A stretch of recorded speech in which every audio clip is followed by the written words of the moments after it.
Hello friends, നമുക്കൊരു ദാൽ പാലൊക്കെ ഉണ്ടാക്കാം. ഇന്നൊരു പെട്ടെന്നൊരു ലഞ്ച് ഉണ്ടാക്കാനുള്ള ധൃതിയിലാണ്. അതിനുവേണ്ടി ഞാൻ റെഡ് ലെൻറ്റിൽ ഇച്ചിരി 10 മിനിറ്റ് കുതിർത്ത് വെച്ചിട്ടുണ്ടായിരുന്നു. അതിൻ്റെ കൂടെ കുറച്ച് പാലക്കിൻ്റെ ഇല മാത്രം എടുത്തു.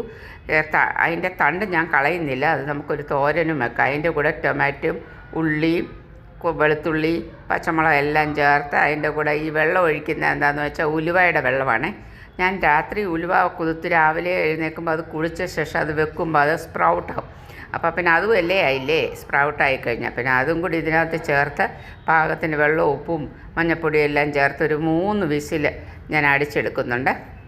ആ 3 വിസിലായി കഴിഞ്ഞപ്പം അത് നല്ലതായിട്ട് തണുത്ത് കഴിഞ്ഞപ്പോൾ തുറന്ന് നമ്മളത് നന്നായിട്ട് ഉടച്ചെടുക്കുന്നുണ്ട്. ഇത് ആപ്പോട് ഇച്ചിരി ഡാലിന് വേണ്ടി ഒരു വലിയൊരു പാത്രമാണ് വെച്ചിരിക്കുന്നത്, കുക്കർ. ഇനി എനിക്കൊരു ചെറിയ കുക്കർ വാങ്ങുന്നിടം വരെ ഇത് വെച്ച് അഡ്ജസ്റ്റ് ചെയ്യാം നമുക്ക്. അപ്പോൾ പിന്നെ ഇനിയിപ്പം കടുവറക്കാനായിട്ടൊരു കടായി എടുത്ത് അടുപ്പത്ത് വെച്ചിട്ട് അതിനകത്ത് കുറച്ച് നെയ്യാണ് ഒഴിച്ചത്. എന്നിട്ട് ജീരകം ഇട്ടാണ് കടുക് വറുക്കുന്നത്.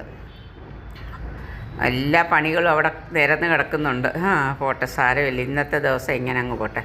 ഇന്ന് ഇച്ചിരി ക്ലീനിങ് വർക്കിൻ്റെ ദിവസമായതുകൊണ്ട് എൻ്റെ പണികളൊക്കെ ലേറ്റ് ആവുന്നത്. ഇനി അതിനകത്ത് ജീരകവും കൂടി ഇട്ട് നന്നായിട്ടൊന്ന് കടുക് വറുത്ത് കരിവേപ്പിലയും ചേർത്ത് നമ്മൾ ഇത് ഇങ്ങോട്ട് ഒഴിച്ചു കൊടുക്കുന്നു. അത്രയേ ഉള്ളൂ ഡാൽ പാലക്ക്.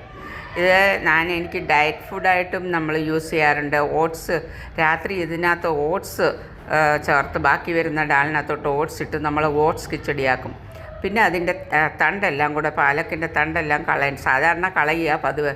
ഇന്നിപ്പോൾ കളയാതെ എടുത്ത് അത് തോരനുണ്ടാക്കുക. കാരണം ഇപ്പോൾ ചൂടുകാലം ആയതുകൊണ്ട് വെജിറ്റബിൾസിനൊക്കെ വലിയ വിലയാണ്, പ്രത്യേകിച്ച് ഈ ലീഫി വെജിറ്റബിൾ. അപ്പോൾ ഇതൊക്കെ വളരെയധികം ഹെൽത്തിന് നല്ലതായതുകൊണ്ട് ഇത് ഞാൻ കളയാതെ അത് തോരനാക്കി എടുക്കാമെന്ന് വെച്ച് ഇച്ചിരി കടുക് വറുത്ത് നല്ലതായിട്ട് ഉള്ളിയും ചേർത്ത് 2 പച്ചമുളകും അതിനകത്ത് കീറിയിട്ടിട്ടുണ്ട്.